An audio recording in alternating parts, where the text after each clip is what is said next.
नमस्कार दोस्तों, स्वागत है आपका अपने YouTube channel Bio Hub by Virendra sir पर। दोस्तों, हमने रंध्रों की जो संरचना है इसके बारे में अध्ययन किया था पिछले वीडियो में। आज हम रंध्र गति की क्रिया विधि का अध्ययन करेंगे। जो साथी नए जुड़े हैं वे हमारे YouTube channel Bio Hub by Virendra sir को लाइक, शेयर एवं सब्सक्राइब जरूर करें। हमारा पहला आज का टॉपिक है रंध्र गति की क्रिया विधि। रंध्र गति की क्रिया विधि यानी किस तरह से रंध्र हैं वो गति प्रदर्शित करते हैं, किस तरह से रंध्रों में गति संपन्न होती है, अर्थात रंध्र किस प्रकार से खुलते हैं व किस प्रकार से बंद होते हैं। इसकी पहली जो परिकल्पना है रंध्रों के खुलने और बंद होने की प्रक्रिया को या रंध्रों की जो गति होती है इसके लिए कुछ वैज्ञानिकों द्वारा सिद्धांत दिए गए। पहला सिद्धांत आता है मांड शर्करा परिकल्पना। मांड शर्करा परिकल्पना ये किसने दी? जेडी सायरे ने दी। जेडी सायरे ने कौन सी परिकल्पना दी? मांड शर्करा परिकल्पना इनके द्वारा दी गई। इन्होंने बताया कि द्वार कोशिकाओं में क्या पाया जाता है?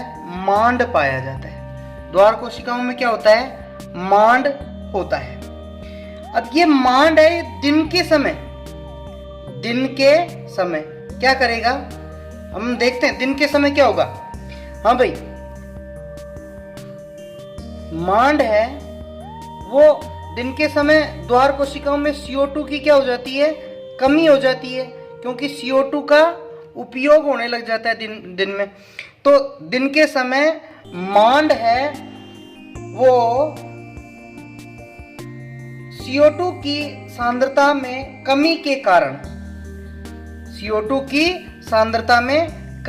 कारण उच्च pH पर, pH कैसा से होना चाहिए? उच्च, अर्थात CO2 की कमी होगी तो pH बढ़ जाता है।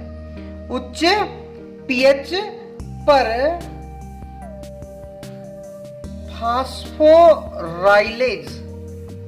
फास्फोराइलेज एंजाइम की उपस्थिति में मांड है वो ग्लूकोज 1 फास्फेट में बदल जाता है। मांड किस में बदल जाता है? ग्लूकोज 1 फास्फेट में बदल जाता है।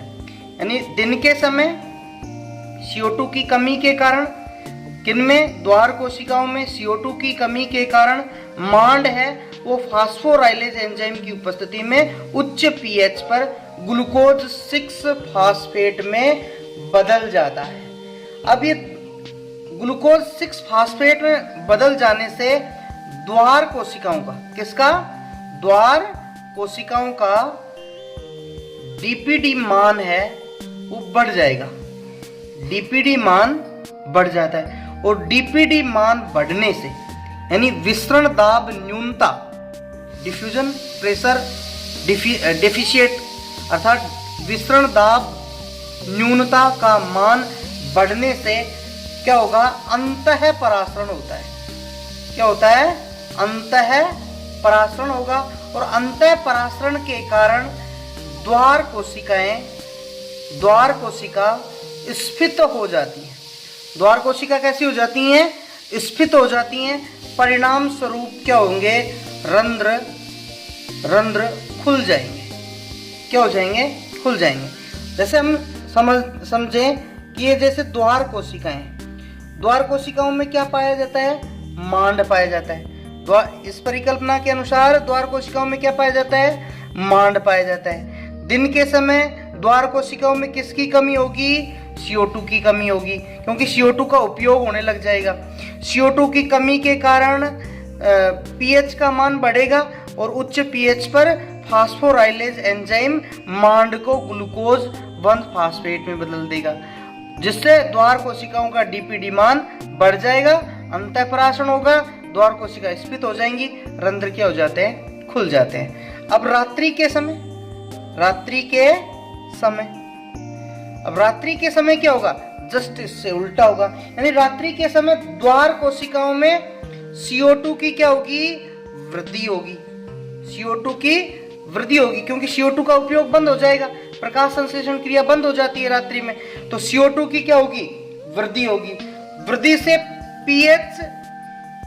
pH का मान घटेगा। pH का मान क्या होगा, घटेगा, या pH का मान कम हो जाएगा, और जिससे जो ग्लूकोज 6 फास्फेट है ये वापस किस में बदल जाता है, मांड में। घटेगा तो ग्लूकोज 1 फास्फेट वापस में मांड में बदल जाएगा, वापस से किस में बदल जाएगा, मांड में बदल जाता है। और मांड में बदल जाएगा तो डीपीडी मान घटेगा। डीपीडी मान क्या होगा, घटेगा। बहिपरासरण होगा, द्वार कोशिकाएं कैसी हो जाएंगी, सलत हो जाएंगी, और रंध्र क्या हो जाएंगे, बंद हो जाते हैं। रंध्र क्या हो जाते हैं, बंद हो जाते हैं। किस परिकल्पना के अनुसार, मांड शर्करा परिकल्पना के अनुसार। मांड शर्करा परिकल्पना किसने दी, जेडी सायरे ने। क्या कहा कि द्वार कोशिकाओं में क्या होता है, मांड होता है, जो दिन के समय CO2 की कमी के कारण उच्च pH पर फास्फोराइलेज एंजाइम की उपस्थिति में ग्लूकोज 1 फास्फेट में बदल जाता है, और ग्लूकोज 1 फास्फेट द्वार कोशिकाओं का डीपीडी मान बढ़ा देता है। अंतःपरासरण होता है द्वार कोशिकाओं में, अंतःपरासरण से द्वार कोशिकाएं स्फीत हो जाती हैं और रंध्र खुल जाते हैं। रात्रि के समय प्रकाश संश्लेषण क्रिया बंद हो जाएगी, CO2 की सांद्रता में वृद्धि होगी, pH का मान घटेगा, ग्लूकोज 1 फास्फेट वापस से मांड में बदल जाएगा, डीपीडी घटेगा, बहिपरासरण होगा, द्वार कोशिकाएं सलत हो जाएंगी और रंध्र बंद हो जाते हैं। दूसरी हमारी परिकल्पना आती है नंबर 2, स्टीवार्ड परिकल्पना। स्टीवार्ड परिकल्पना, हाँ भाई, स्टीवार्ड ने ये जो सायरे की परिकल्पना है, सायरे की परिकल्पना को आगे बढ़ाया, यानी इसी परिकल्पना को थोड़ा सा आगे बढ़ा दिया। उन्होंने कहा कि उच्च pH पर, स्टीवार्ड ने क्या कहा कि उच्च pH पर जो ग्लूकोज 1 फास्फेट बना है, यानी मांड किस में बदला है, ग्लूकोज 1 फास्फेट में बदला है। मांड किस में बदला है, ग्लूकोज 1 फास्फेट में बदला है। वो यहीं तक सीमित नहीं रहता, यानी यहीं तक सीमित नहीं रहता, ग्लूकोज 1 फास्फेट तक सीमित नहीं होता। ये ग्लूकोज 1 फास्फेट है, वो ग्लूकोज 6 फास्फेट वह अंत में ग्लूकोज में टूट जाता है। वह अंत में किस में टूट जाता है, ग्लूकोज में टूट जाता है। अर्थात कहने का मतलब है, मांड है वो ग्लूकोज 1 फास्फेट का निर्माण कर रहे हैं, किसके अनुसार, सायरे के अनुसार। लेकिन ये यहीं तक सीमित नहीं रहता, ये आगे समावेशित हो जाएगा किसमें, ग्लूकोज 6 फास्फेट में। फिर ग्लूकोज 6 फास्फेट किस में बदल जाएगा, ग्लूकोज में। किस में बदल जाता है, ग्लूकोज में। अब ये जो ग्लूकोज 6 फास्फेट या ग्लूकोज है, ये ग्लूकोज 1 फास्फेट से ज्यादा घुलनशील होते हैं। ग्लूकोज 6 फास्फेट व ग्लूकोज 1 फास्फेट से अधिक घुलनशील है। ये दोनों कैसे हैं, अधिक घुलनशील है इसकी बजाय, अर्थात ग्लूकोज 1 फास्फेट की बजाय अधिक घुलनशील है। और ये अधिक घुलनशील होने के कारण द्वार कोशिकाओं का डीपीडी मान है वो क्या कर देते हैं, बढ़ा देते हैं, और डीपीडी मान बढ़ जाने से रंध्र खुल जाते हैं। रात्रि के समय फिर वही जस्ट उल्टा होगा, ग्लूकोज 6 फास्फेट, ये ग्लूकोज और ग्लूकोज 6 फास्फेट वापस इसमें टूटेगा ग्लूकोज 1 फास्फेट में, ये वापस से मांड का निर्माण कर लेगा। वापस से किसका निर्माण कर लेता है? मांड का निर्माण, जिससे डीपीडी मान घट जाएगा और डीपीडी मान घटने से रंध्र बंद हो जाते हैं। तीसरी हमारी परिकल्पना है जिसे हम सक्रिय पोटेशियम आयन स्थानांतरण सिद्धांत कहते हैं। कौन सा है? ये सबसे इंपॉर्टेंट है और सर्वमान्य, इसको सबसे ज्यादा मान्यता मिली है। क्या है? सक्रिय पोटेशियम आयन स्थानांतरण सिद्धांत।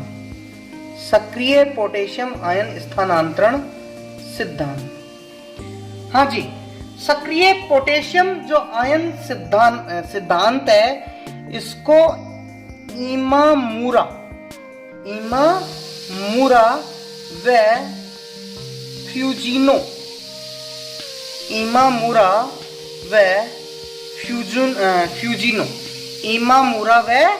फ्यूजिनो ने प्रतिपादित किया और लेविट ने इसका रूपांतरण किया।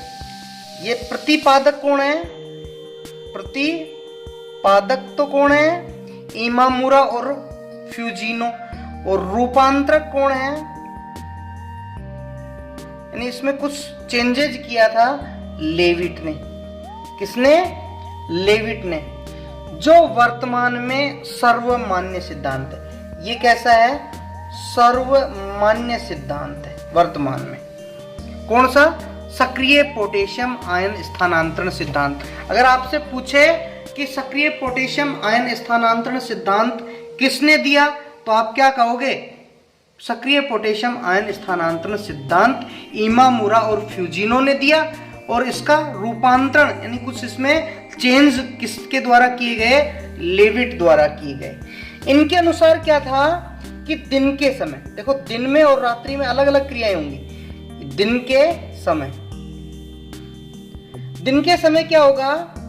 द्वार कोशिकाओं में मैलिक अम्ल बनता है। द्वार कोशिकाओं में क्या बनता है?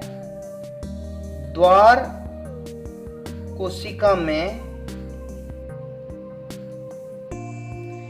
मैलिक अम्ल बनता है।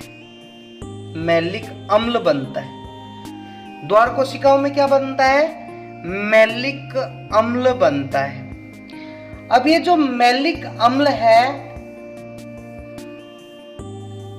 ये टूटता है। मैलिक अम्ल का वियोजन होता है। मैलिक अम्ल का वियोजन, यानी मैलिक अम्ल दिन के समय क्या होगा? टूटेगा और वियोजित होकर के क्या बनाता है? मैलेट बनाता है। क्या बनाता है? मैलेट बनाता है। प्लस में हाइड्रोजन आयन बनाता है।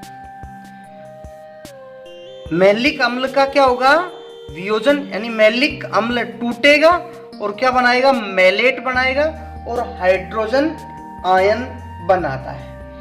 अब ये जो सहायक कोशिकाएं हैं, अब देखो सहायक कोशिकाओं से पोटेशियम आयन तो कहां आ जाते हैं? द्वार कोशिकाओं में।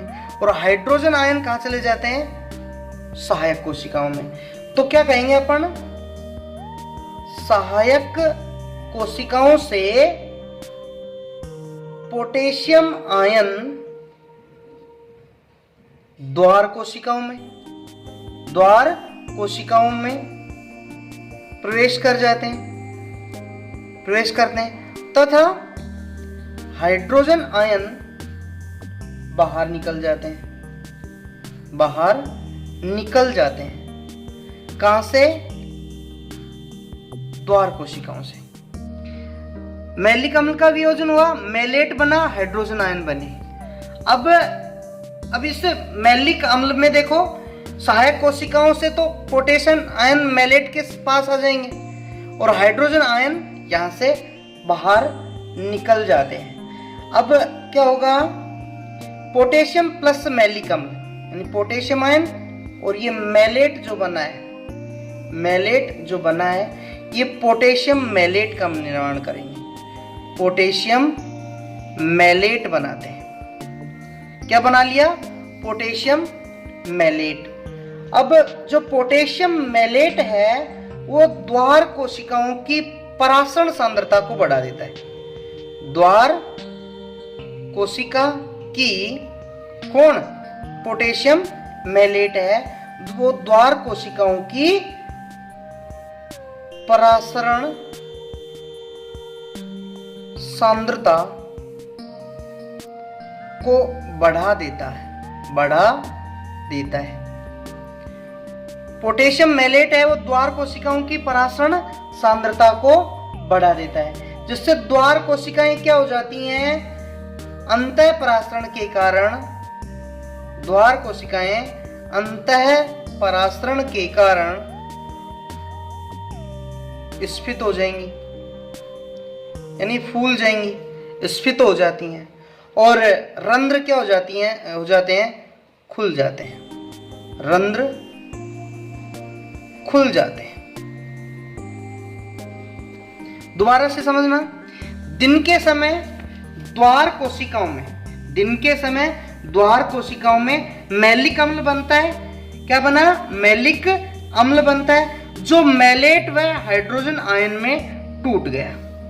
पोटेशियम आयन समीपवर्ती यानी सहायक कोशिकाओं से पोटेशियम आयन है वो द्वार कोशिकाओं में आ जाते हैं, तथा हाइड्रोजन आयन है वो द्वार कोशिकाओं से बाहर निकल जाते हैं। पोटेशियम आयन है वो मैलेट से क्रिया करके पोटेशियम मैलेट का निर्माण करेंगे, और ये जो पोटेशियम मैलेट है वो द्वार कोशिकाओं की परासरण सांद्रता को बढ़ाएंगे, और परासरण सांद्रता के बढ़ने से द्वार कोशिकाओं में अंतः परासरण के कारण द्वार कोशिकाएं स्फीत हो जाएंगी, परिणाम स्वरूप रंध्र खुल जाएंगे। अब देखो रात्रि के समय देखते हैं। अब रात्रि में क्या होगा? रात्रि के समय, हाँ भाई, प्रकाश संश्लेषण नहीं होगा रात्रि के समय, और प्रकाश संश्लेषण नहीं होने से यानी पीएस फोटोसिंथेसिस पीएस नहीं होने से, प्रकाश संश्लेषण नहीं होने से किसमें? द्वार कोशिका में CO2 की सांद्रता बढ़ेगी। पहले भी अपन ने देखा था, सांद्रता बढ़ती है, CO2 की सांद्रता बढ़ती है, जिससे pH घटेगा। pH घटने से pH क्या होगा? घटेगा। pH घटने से ABA का संश्लेषण होगा। ABA क्या है? एब्सिसिक एसिड जो हार्मोन है वो ABA हार्मोन का संश्लेषण या सक्रिय होना, ABA क्या हो जाता है? सक्रिय हो जाता है, जिससे द्वार कोशिकाओं से पोटेशियम आयन द्वार कोशिका से बाहर निकल जाते हैं। पोटेशियम आयन वापस से द्वार कोशिकाओं से बाहर निकल गए। अब द्वार कोशिकाओं से बाहर निकलने के कारण क्या हुआ? द्वार कोशिका की परासरण सांद्रता क्या हो गई? घट जाती है। क्या होगा? बहिपरासरण होगा। द्वार कोशिकाओं से क्या होगा? बहिपरासरण होगा, और बहिपरासरण के कारण द्वार कोशिकाएं क्या हो जाएंगी? सलथ हो जाएंगी, और रंध्र क्या हो जाते हैं? बंद हो जाते हैं।